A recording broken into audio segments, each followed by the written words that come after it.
Hello, my name is Dr. Caroline Walker and I am a doctor's wellbeing specialist.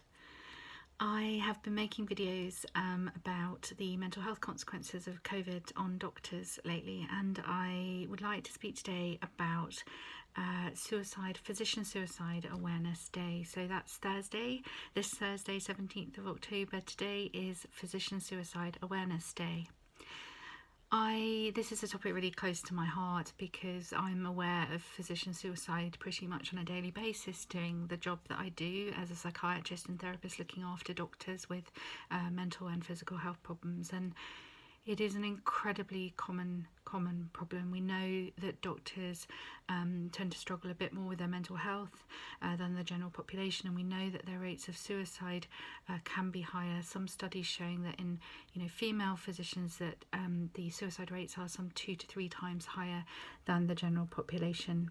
I myself have struggled with suicidal thoughts over the years, and I've just been writing my first book recently, and I've been revisiting some of those dark times and remembering times when I would be driving to work, and just every time I passed this particular stretch of wall along the road I would driving along, I would think, how easy it would be to just tip the wheel and to end everything. And for me, I had no idea that I was having suicidal thoughts. I was a doctor, I was a psychiatrist at that point, even in training, and I just had no insight into how difficult things had got for me. And it was only really when I started to get the help I needed and got well that, looking back, I realised just how unwell I had become. And I still remember talking to a colleague, a friend of mine, when I got back to work, and he shared with me a story of a job he had done in medicine that was so difficult and such a dark time for him that he used to grade how good or bad his days were based on how many times he thought about shooting himself in the head. And so I guess I just want to say to any doctors out there, on this Physician Suicide Awareness Day or on any other day of the year, if you are struggling, if you are having thoughts about life not being worth living, life being too difficult, maybe you're even having thoughts about how you might end your life and how people may be better off without you, I absolutely promise you that is not the case, and that there is help out there, and that you do not have to keep feeling this way. We in the physician health world support a lot of bereaved relatives of doctors who've sadly taken their lives, and it is absolutely devastating for those left behind. And I know certainly when I was in that dark place, I used to think, actually, this would be the best thing for my family and my friends. But the difficulty is when we're having those thoughts, we aren't always the best judge of whether those thoughts are realistic or and whether they might actually just be a temporary phase based on how we're feeling and our mood and things like that. And sadly, so often when we learn about a doctor who has taken their life, there has been a really treatable, supportable mental health condition going on at the time, or a situation in their life which felt really intolerable but would pass and would get better with the right support. So please know, if you are struggling, that you're not alone in having those thoughts. They're incredibly common amongst doctors, and I suspect we're going to see a similar level going over throughout the COVID pandemic, and perhaps even more so. So please don't panic, don't worry. There is help out there. I'd love to signpost a couple of support options for you. That's if you're in the UK.